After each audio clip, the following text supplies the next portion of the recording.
കഴുകി വൃത്തിയാക്കി വെച്ചിരിക്കുന്ന കരിമീനിലേക്ക് കുറച്ച് മുളക് പൊടി, മഞ്ഞൾപ്പൊടി, കുരുമുളക് പൊടി, ജിഞ്ചർ ഗാർലിക് പേസ്റ്റ്, ഉപ്പ്, വിനാഗിരി ഇത്രയും മിക്സ് ചെയ്ത് നന്നായിട്ട് പുരട്ടി ഒരു അരമണിക്കൂർ നേരം വെക്കുക. എന്നിട്ട് വെളിച്ചെണ്ണയിൽ മീഡിയം ഫ്ലെയിമിൽ ഓരോ സൈഡും ഒരു 5-6 മിനിറ്റ് നേരം ഫ്രൈ ചെയ്യാം. അതേ എണ്ണയിലേക്ക് തന്നെ ഇഞ്ചി, വെളുത്തുള്ളി, പച്ചമുളക് ചതച്ചത് ചേർത്തിട്ട് നന്നായിട്ടൊന്ന് വഴറ്റുക. അതിലേക്ക് സവാള അരിഞ്ഞത് ചേർത്ത് വീണ്ടും വഴറ്റുക.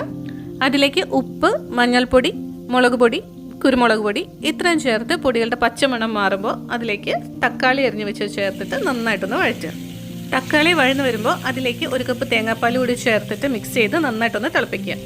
നന്നായിട്ട് തിളച്ച് വരുമ്പോൾ അതിലേക്ക് വറുത്ത് വെച്ചിരിക്കുന്ന കരിമീൻ ചേർത്ത് മസാല നന്നായിട്ട് തിളച്ച് കരിമീനിൽ പെരണ്ടിരിക്കുന്ന പരുവാകുമ്പോൾ കുറച്ച് വേപ്പില ചേർത്ത് സ്റ്റൗ ഓഫ് ചെയ്യാം.